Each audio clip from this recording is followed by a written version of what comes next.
Well, hi there, everybody. This is Dr. Schroder with this week's video introduction to week number 2 of our course in evidence-based practice. And we're off to a really good start. In week number 1, the focus was in the discussion question for each of you to identify a nursing problem that there could be an evidence-based practice intervention or some protocol or something that you would implement to improve an outcome, and that whatever this intervention is and the problem that you identify is something that is founded in the nursing literature.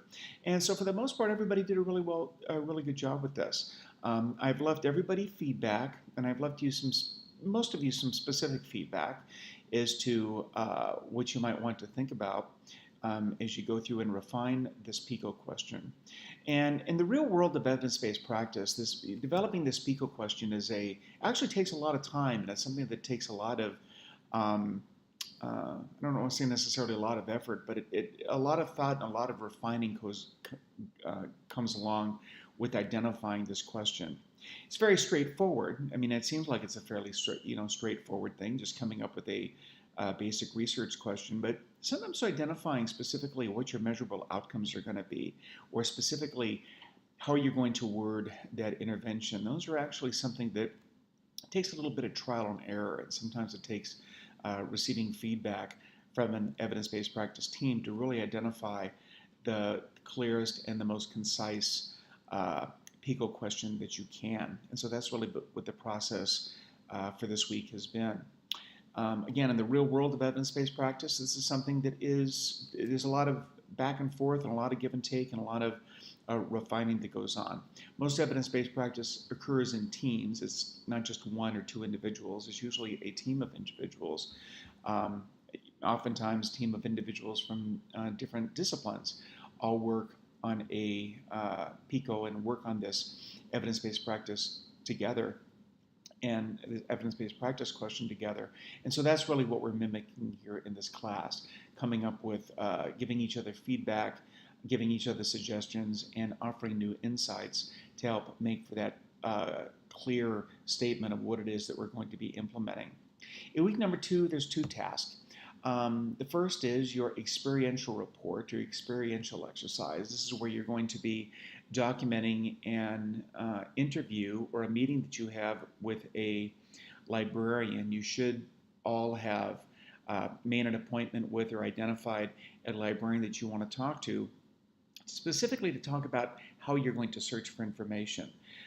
This consistently is an assignment that I've gotten a lot of really positive feedback. Most students find this is a very, very useful exercise. Remember, a librarian is to nursing research what a pharmacist is to anybody that's prescribing medications in the hospital. Librarians are the experts when it comes to finding information.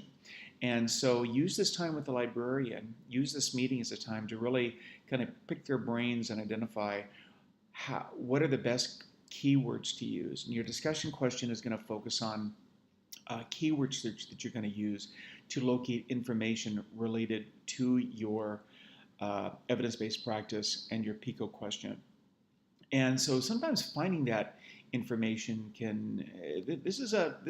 it takes quite a bit of work and takes quite a bit of time, because a lot of it is trial and error, using different keywords in different combinations to identify the literature that you will use to ultimately support your proposed intervention.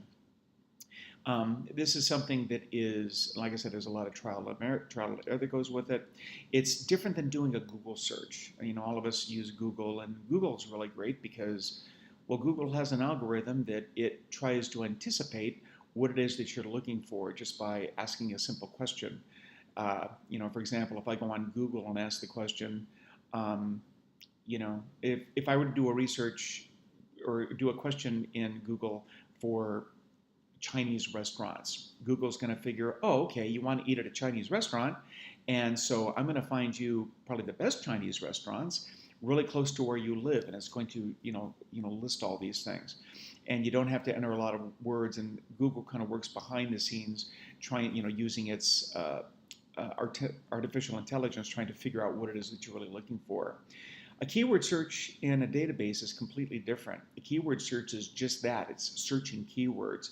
So there is no artificial intelligence here. It really is, um, you are going to be identifying the words that are going to be used to locate that information using words that you think is important. Um, and the value of this is that it gives you total control over what that literature search is and will help to identify what those best articles will be to use in support of your intervention. So I will go ahead and leave it at that, I think. The materials are pretty straightforward this week. And important, please review the rubric for the assignments. I follow the rubrics pretty closely, so make sure that you review the rubric for that librarian interview. And also, if you haven't done so already, look ahead at the evidence-based practice papers that you're going to be writing and look at the rubrics and look at the what's going to be required for that. Each one of you will be required to have all five elements of your PICO question: your population, intervention, comparison, outcome, and time frame. Those are all things that are addressed within the paper itself. So even though sometimes in the real world of nursing literature and real world of evidence-based practice work, sometimes a researcher may not always include a time frame if they're doing certain prevention protocols, for example. But here you're actually going to be doing an actual intervention, an intervention template, which is going to require you to identify what your time frames are going to be. And that's going to become apparent as you go through and as you actually write this paper. So again, as you have any questions, go ahead and let me know. I should have the grading for week 1 due early in week 2. I'm recording this on Sunday evening, so I anticipate that I should have the grades for week 1 completed by tomorrow or possibly on Tuesday. So you'll have those grades and you'll have my feedback from your discussion questions. So I look forward to having another great week with you in class. I look forward to seeing you in the discussion forums, and we'll see you in class.